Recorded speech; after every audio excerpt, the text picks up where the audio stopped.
And I think that's where we're at a time now in America of trying to figure out who we are. A lot of things that I always say was a wave that we could kind of feel and see. It was obvious. And now we're in that undercurrent that's been pulling at us and that we didn't know was there.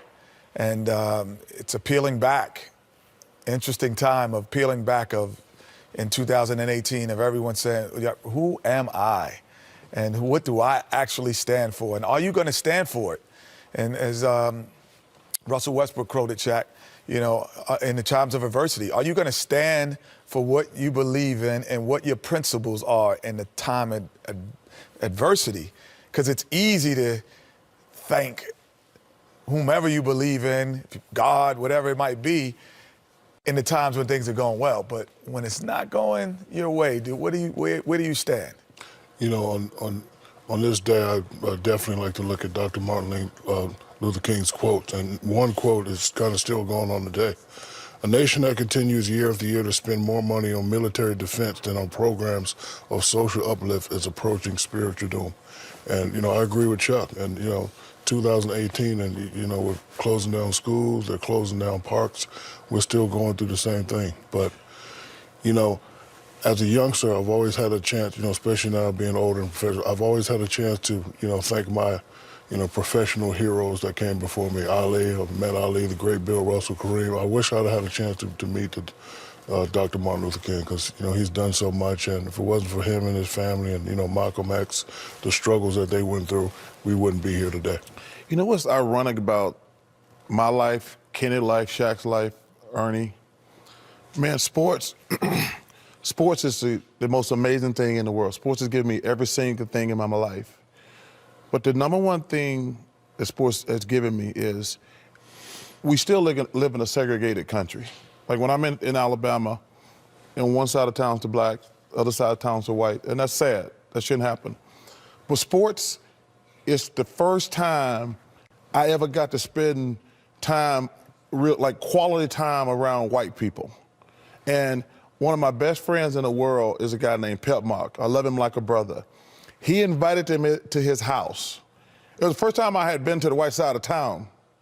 And my mom says, "What do you think?" I says, "What do you mean, what do I think?" She says, "You're going on the other side of town." I said, "Mom, Pep is a great guy.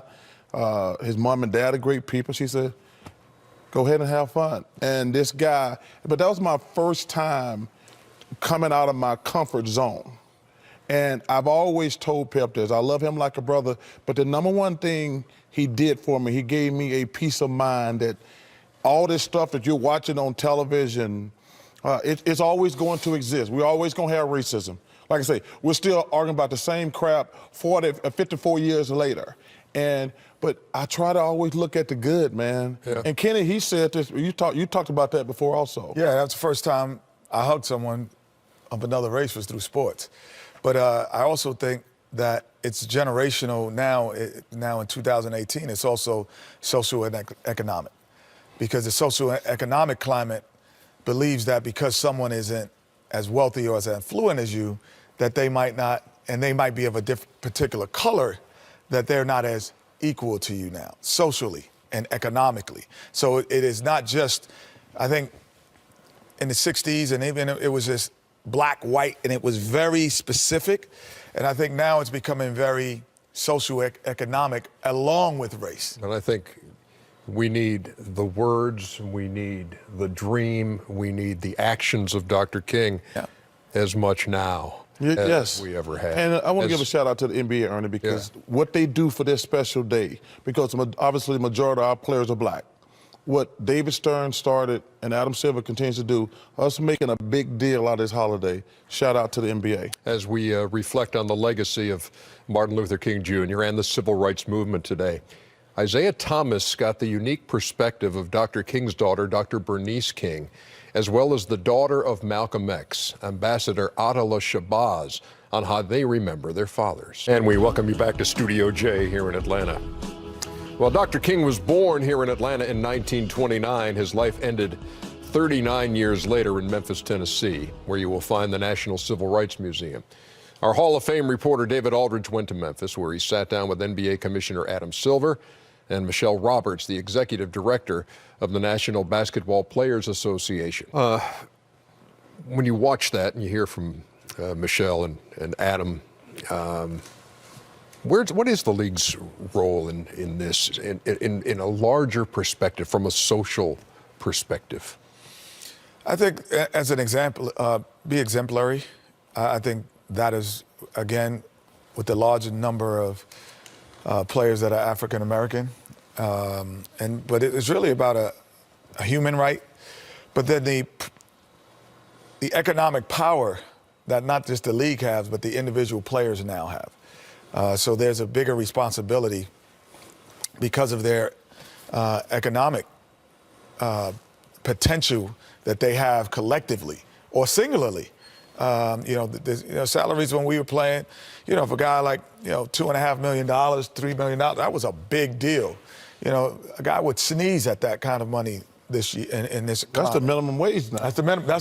Those were the best players in the league, and now that's the worst players in the league. So, guys are making 15, 20 million. So the responsibility and economic empowerment that they can actually possess, that's what I'm not sure they know yet, because it's new to them as well. And at 23, I'm not sure if I would know, or 24. And that's why it's important to kind of, especially I think you, Shaq, because you have the economic power that they've had for a long time.